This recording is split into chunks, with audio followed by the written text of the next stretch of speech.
Hello everyone, এটা দেখো, কালকে আমি ডিম সিদ্ধ করতে গিয়ে সব ডিমই ভালো হয়েছিল, কিন্তু এই দুটো ডিম ফাটা ছিল, আমি বুঝিনি। তো এই দুটো ডিম একদমই ভেঙে চুরে গিয়েছিলো। তো আমি ভাবলাম এটা দিয়ে কী করা যায়। তারপরে ভাবলাম কিছুটা পেঁয়াজ কেটে নিলাম। তারপরে হলো আমি কিছুটা পরিমাণে বেসন দিয়ে দেবো। এমনি ফেলিয়ে দেওয়ার থেকে ভালো কিছু একটা ইউজ করে ফেলবো ভাবলাম। তো বেসন দেওয়ার পরে আমি এখানে কিছুটা পরিমাণে চালের গুঁড়ো দিয়ে দিলাম।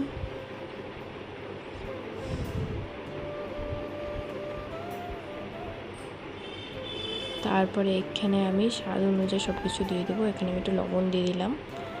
তারপরে আমি কিছুটা পরিমাণে হলুদের গুঁড়ো দিয়ে দিব।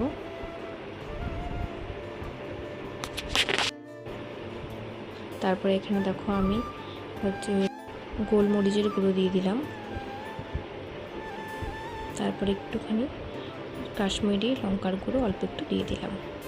তারপরে এতে দেখো একটি লঙ্কা আমি কুচিয়ে দিলাম। কুচিয়ে দিয়ে আমি ভালো করে এটাকে ভালো করে মাখিয়ে নিলাম। এবারে কড়াইয়ে একটুখানি তেল দিয়ে দিলাম। তেল দিয়ে আমি অল্প ছোটো করে কয়েকটা বড়া ভেজে নিলাম।